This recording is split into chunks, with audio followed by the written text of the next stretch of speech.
அது ஐஎன் கேமிங்கா இது வந்து கூலிங்கா? நீ வச்சிருக்க ஹெட்ஃபோன்ஸ் வந்து கேமிங் வரது கிடையாது. இது வந்து ஐஎம்ஸ்னா இதோட இது. இப்ப நான் வச்சிருக்க கேமிங் இது கிடையாது. நீங்க வச்சிருக்க வந்து கேமிங் இது. புரியல ஜி எனக்கு. ஏய் அடிக்கிறேனா? ஏய் என்ன அடிக்கிறே வாயா?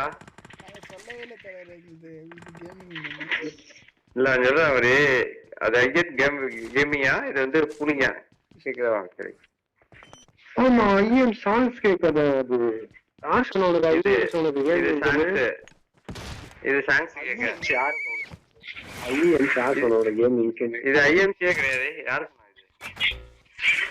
சொன்னது? கேமிங் ஹிட் பண்ணா பாட்டே ஒழுங்கு பண்ணே கேட்காது. சல சல சலங்க அப்படியே பாட்டு கேட்டோம்னா அருமை. ஐஎம் சாங் வச்சிருக்கதான் சொன்னேன். கீழே குச்சி வா. மாஸ்டர் வச்சிருக்கது எப்படி தெரியுமா இருக்குமா? அவரு ஹெட்ஃபோன்ஸ்